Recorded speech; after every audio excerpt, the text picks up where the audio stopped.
안녕하십니까. NRMSA 백악렬입니다. 이번 시간에는 구조 해석에서 정상 상태하와 비정상 상태를 구조 해석을 진행을 하고 좀 상호 비교하는 시간을 갖도록 하겠습니다. 해석 개요는 다음과 같습니다. 안쪽에 있는 작은 원통을 바깥쪽에 있는 큰 원통 안으로 압입하는 해석입니다. 그래서 상부에서 이동을 시켜서 30mm 이동을 시켜서 안에 압입될 때 이때 응력 분포나 변형량인 분포가 어떻게 되는지 거기에 대해서 살펴보도록 하겠습니다. 그래서 4분의 1 모델을 이용한 대칭 조건을 적용할 겁니다.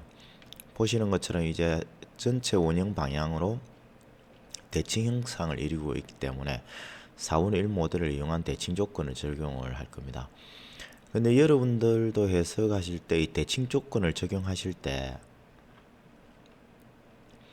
다음같이 형상도 대칭이어야 되고, 그리고 위에서 가는 이 하중, 외부 하중도 대칭을 이루어야만 됩니다.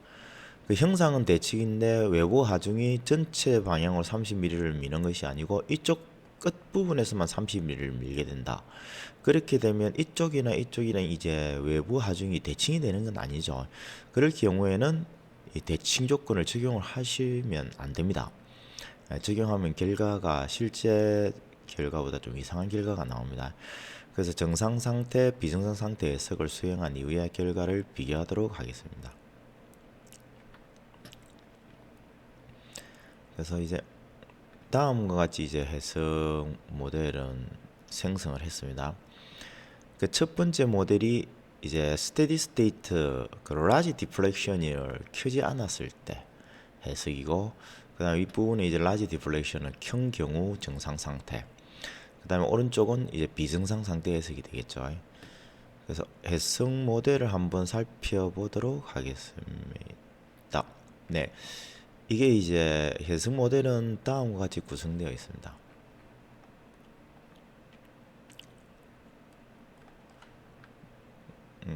그래서 치수가 안쪽에 실린더가 치수가 조금 큽니다. 얼마나 큰지는 한번 잠시 살펴보도록 하겠습니다.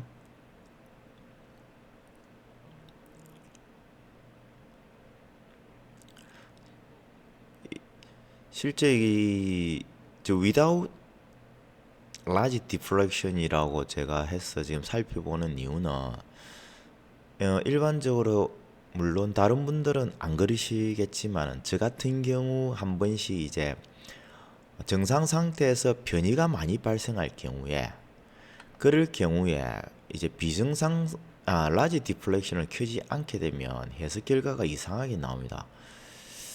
그래서 그런 부분들 때문에 좀 제가 한번 실수를 하는 부분이 있어가지고 여러분들한테 한번 알려드리려고 했습니다. 0.05mm 정도 두 개 간의 차이가 발생을 하네요. 네, 여기 보면 이 거리가 0.05mm 정도 됩니다.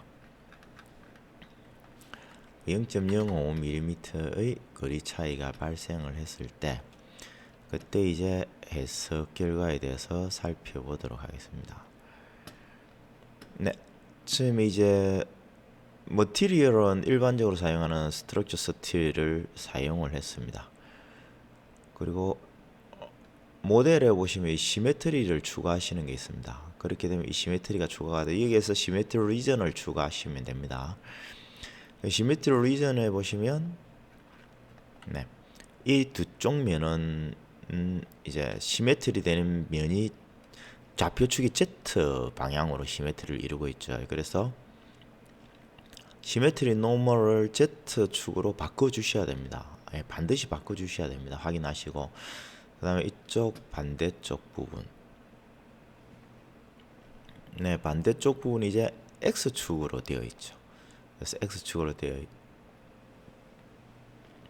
X축과 대칭면을 이루기 때문에 네, 좌표축을 X축을 선택을 해주시면 됩니다. 그래서 커넥션 같은 경우에는 이 두 면 사이에 아마도 초기에는 안 잡혀 있을 수도 있습니다. 그래서 이렇게 여러분들이 두 개의 면을 선택해서 이렇게 추가를 해주시면 됩니다. 하나, 둘. 추가하는 과정을 한번 보도록 하겠습니다. 네, 일단 지오메타리만 제가 한번 가져와서 이 부분을 열도록 하겠습니다.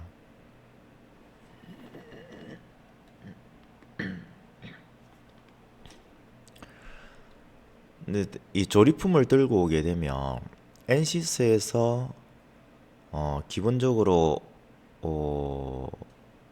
컨택 조건을 잡아줍니다.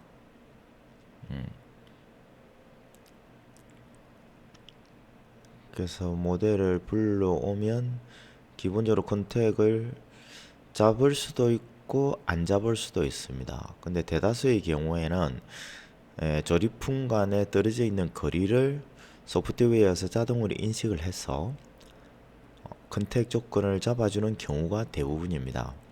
근데 이렇게 잡혀 있는 컨택 조건이 실제로 물리적으로 좀 맞지 않는 경우가 많습니다. 왜냐하면 실제 구조 해석에서 자동으로 잡아주는 이 컨택 같은 경우에는 본디드로 잡아주게 됩니다. 그래서 두 개가 딱 붙어 있다고 가정을 하는 거죠. 근데 지금 보면 이제 컨택이 보면 커넥션에 컨택 그룹이 없습니다. 왜냐하면 이 소프트웨어에서 인식을 하기에는 거리가 너무 많이 떨어져 있기 때문에 컨택을 잡지를 않은 것으로 판단을 하시면 될 것 같습니다. 그래서 그룹을 추가를 시켜주고 0.27mm라고 되어 있는데 이때 오토매틱으로 한번 잡아보도록 하겠습니다. 안되죠. 그래서 이 간격이 0.27mm보다 더 많이 띄워져 있기 때문에 두 개의 컨택을 잡지 않는 겁니다. 그러면 이 거리를 바꿔 주셔도 됩니다. 뭐 한 2mm 정도 바꿔 주셔 가지고 오토매틱 커넥션을 하면 그래도 안 잡히는군요. 이게 2mm보다 더 많이 떨어져 있나 봅니다. 여기와 여기와의 간격이기 때문에. 그래서 이런 경우에는 컨택 조건이 지금 안 잡기 때문에 임의로 좀 잡아보도록 하겠습니다. 그래서 이 면과 이 면이 이제 부딪히게 되겠죠. 그래서 부딪힐 건데 일단 부딪히면 밑면도 같이 초기에는 부딪힐 거기 때문에 면을 선택을 해서 이면을 선택을 합니다. 복합적으로 선택을 하면 얘가 바로 인식을 안 하기 때문에 우리 일단 컨택을 추가를 하도록 하겠습니다. 그래서 일단 프릭셔널이겠죠. 마찰에서 서로 미끄러질 거기 때문에 그래서 일단 이쪽 두 개의 면을 선택을 합니다. 컨택을 선택을 하시고 그 다음 여기 두 개의 면을 선택을 해서 그리고 마찰 개수는 일반적으로 주는 0.2를 입력을 하도록 하겠습니다. 이렇게 해서 컨택을 잡아 주셔야 됩니다. 그리고 이 대칭면을 생성시킬 때도 시메트리를 하고 그 다음에 시메트리 리전을 추가하셔가지고 이 두 개의 면을 선택하신 다음에 이 부분을 Z축으로 바꿔 주셔야 됩니다. 반드시. 그리고 두 개의 면을 선택해서 시메트리 리전을 또 추가하시고 이거는 X 방향. 이렇게 하셔가지고 해석을 진행을 하셔야 됩니다. 그래서 저 같은 경우에는 이렇게 컨택을 잡아서 두 개 면을 해서 그래서 격자를는 스윕 메소드를 이용을 해서 진행을 했습니다. 일반적이 그냥 격자를 짜게 되면 이 라운드 때문에 아마 테트라 메시가 짜질 겁니다. 그래서 스윕 메소드를 가지고 선택을 했습니다. 소스 타겟. 그래서 바디는 이렇게 선택하고 소스는 저기 한 페이스 그 다음에 타겟은 여기에 베이스를 선택을 했습니다. 이렇게. 그래서 이 의미는 이 스윕 여기서 이 동그란 메시를 형성할 때 이 방향에서 이 방향으로 그렇게 형성하라는 겁니다. 그래서 그냥 두게 되면 윗방향 아랫방향으로도 형성하실 수가 있습니다. 그래서 그것 때문에 이렇게 조금 형성을 해서 격자를 생성을 하였습니다. 사이징은 5개의 스팬 앵글 센터는 미디엄으로 두고 격자를 생성했습니다. 그래서 analysis 세팅에 보시게 되면 이게 large deflection이라는 게 있습니다. 그래서 변이가 심하게 좀 발생을 할 경우에 large deflection을 켠 경우와 켜지 않은 경우에 대해서 좀 살펴보려고 했습니다. 그래서 아래 이쪽 오른쪽 부분은 픽스드를 했습니다. 그리고 상부에 이제 디스플레이스먼트를 추가해 가지고 네, Y 방향으로 마이너스 30 0에서 마이너스 30mm 최초 0mm에서 마이너스 30으로 이동을 할 겁니다. 그때 해석 결과를 보시면 디포메이션은 30mm가 이렇게 내려갔습니다. 이렇게 이제 30mm가 내려갑니다. 그때 해석을 살펴보도록 하겠습니다. 응력을 살펴보도록 하겠습니다. 응력이 거의 발생하지 않는 걸 확인을 하실 수가 있습니다. 그래 실제로 얘들이 이제 자세히 보시면 아마 그냥 침투를 해버리고 이게 서로 간에 이제 컨택을 프릭셔널로 잡아주긴 잡아줬지만은 서로 간에 컨택이 제대로 역할을 못하는 것 같습니다. 그래가지고 실제적으로는 이게 이퀴밸런트 스트레스가 발생하지 않는 이러한 해석 결과가 좀 나왔습니다. 근데 이제 라지 디플렉션을 켠 경우에 대해서 살펴보도록 하겠습니다. 네, 나름 부분은 다 똑같습니다. 똑같이 한 상태에서 여기 보면 이 어널리시스 세팅에 이제 라지 디플렉션을 ON을 했습니다. 그래서 변이는 30mm로 동일하고 이때 발생하는 응력이 바깥에서 이제 트루 스케일을 보시게 되면 지금은 서로 간에 침범을 안 했습니다. 그죠? 침투를 안 했고 여기에서 보시면 서로 침투를 해버렸죠. 그렇게 해서 상호 간에 이제 간섭 상호 간에 이제 밀어내는 안쪽 부분이 이렇게 변형이 돼야 되는데 그렇게 변형이 좀 못 되는 현상이 발생해요. 그래서 이는 트루 스케일로 봐가지고는 안 나오네요. 오토 스케일로 보면 안쪽이 좀 휘어지는 그걸 좀 제가 보려고 했는데 그게 안 보이네. 이거 아마 보면 전체적으로 밑으로만 내려가는 현상이 나타날 거예요. 그죠? 네. 이렇게 이제 나타났습니다. 그래서 응력이 안쪽 부분에서 511.93MPa. 물론 511.93MPa이 응력이 나올 수는 없습니다. 그래서 소재의 변이가 많이 발생을 하고 스트레인이 커질 경우에는 실제 우리가 이 머티리얼 쪽에서 비선형 구간 결국은 단성 영역을 넘어가는 거 지금 이제 텐션 일드 스트렝스가 250MPa인데 이 250MPa의 응력을 넘어서 나옵니다. 그렇게 되면 이 이후에 발생하는 응력은 소성 영역에서 발생하는 응력이라고 보시면 됩니다. 근데 저희가 소성 영역에 대한 물성치가 없기 때문에 실제로 소성 영역의 물성치는 아마도 다음과 같이 이제 바이러린의 아이스트로피 하드닝이라는 소성 영역 물성치가 있게 되면 이렇게 단성 영역을 지나가게 되면 소성 영역이 거의 일정하게 변형이 됩니다. 그래서 응력이 거의 많이 증가를 하지를 않습니다.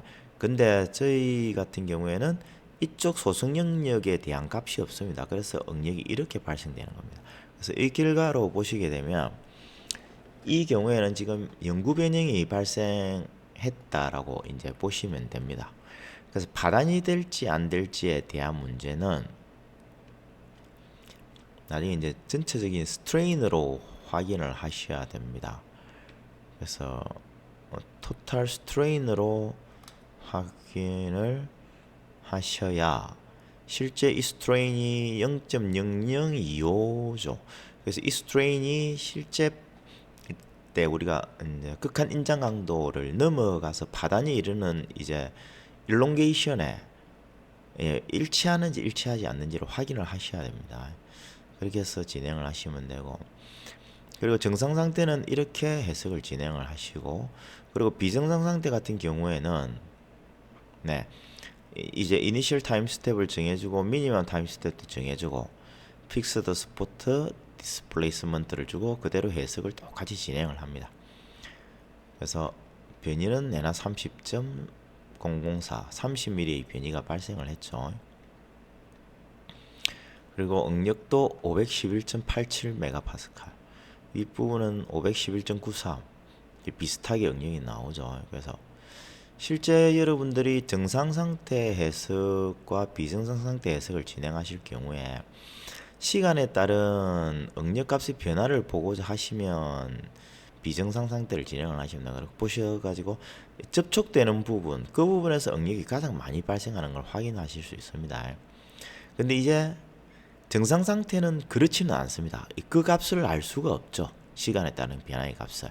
그래서 최종적인 결과값만 보겠다 하시면 정상 상태 해석을 진행을 하시면 됩니다. 실제 정상 상태 해석을 진행을 하시는 것과 비정상 상태 해석을 진행하시는, 정상 상태는 39초가 걸렸는데 비정상 상태 해석을 진행하시게 되면 2381초가 걸립니다. 그래서 정상 상태보다 비정상 상태가 31초, 이건 39초 40초라고 보시고 40초를 나누게 되면 4, 6, 24, 60배 7, 4, 6, 24 60배 60배 정도가 시간이 많이 걸리는 거네요. 그죠? 그렇게 되기 때문에 실제적으로 여러분들이 계산하실 때 과연 시간에 따른 변화의 값을 보고자 하시는 건지 아니면 그 결과값만 보고자 하시는 건지 판단하셔서 정상 상태, 비정상 상태 해석을 해주시면 됩니다. 어쨌든 최종적인 결과는 동일한 결과값이 나오게 되어 있습니다. 단 이제 정상 상태에서 대변형, 많은 변형이 발생을 한다 하시면 그 부분에 대해서는 필히 어널리시스 세팅에서 large deflection을 ON을 해서 해석을 진행해 주셔야 됩니다. 그렇지 않게 되면 결과가 조금 이상하게 나오게 되겠죠. 여기에서 나온 결과처럼 응력이 전혀 발생을 하지 않을 수도 있습니다. 윗부분에서 미느 쪽에서 응력이 발생을 하시는군요. 잠시만 여기서 한 가지 케이스를 좀 확인해보고 넘어가도록 하겠습니다. 지금 같은 경우에는 초기 이제 프릭셔널로 해석을 진행을 했는데 이게 초기에 컨택이 안 잡혀 있습니다. 그죠? 근데 이걸 진행되면서 순식간에 진행되기 때문에 컨택이 안 잡혀 있을 수도 있습니다. 그래서 여기서 저희가 그 해석을 한번 진행해 보도록 하겠습니다. 핀볼이라는 것이 있는데 핀볼 리전을 켜고 5mm로 입력을 해주게 되면 지금 보시면 이 상황, 이 간격까지 다 포함을 할 수 있겠죠. 이 핀볼 리전이. 그죠? 그 상태에서 해석을 다시 한 번 더 진행해 보도록 하겠습니다. 그 핀볼을 형성하는 이유는 이 반경 내에 들어오게 되면 두 개의 이 컨택 조건을 인지를 미리 하고 있으라는 겁니다. 그러고 나서 해석을 진행하라는 거거든요. 한번 진행을 해 보도록 하겠습니다. 아마도 라지 디플렉션의 보다는 핀볼 컨택이 인지를 못해서 발생하는 문제일 수도 있을 것 같네요. 그래서 그 부분에 대해서 한번 살펴보도록 하겠습니다. 그래서 아마도 정상적으로 해석이 진행된다면 앞부분에 이제 39% 정도 해석이 진행이 다 돼버렸네요. 벌써.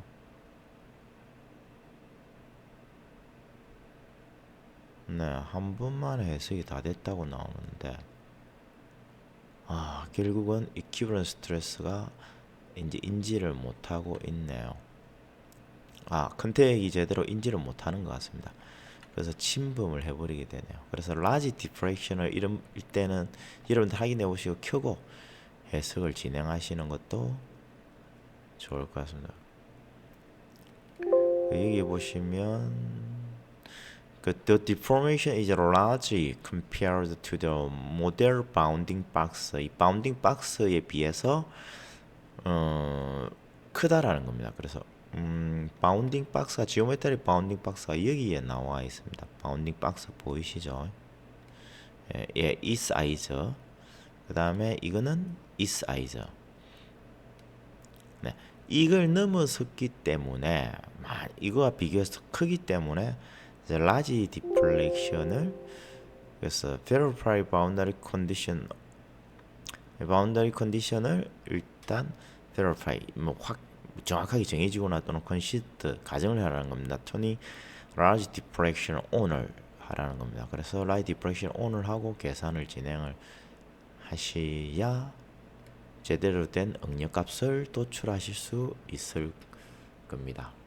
네, 오늘 강의는 여기서 마치도록 하겠습니다. 혹시 의문사항이 있으면 아래 메일로 연락 주시면 답변해 드리도록 하겠습니다. 네, 감사합니다.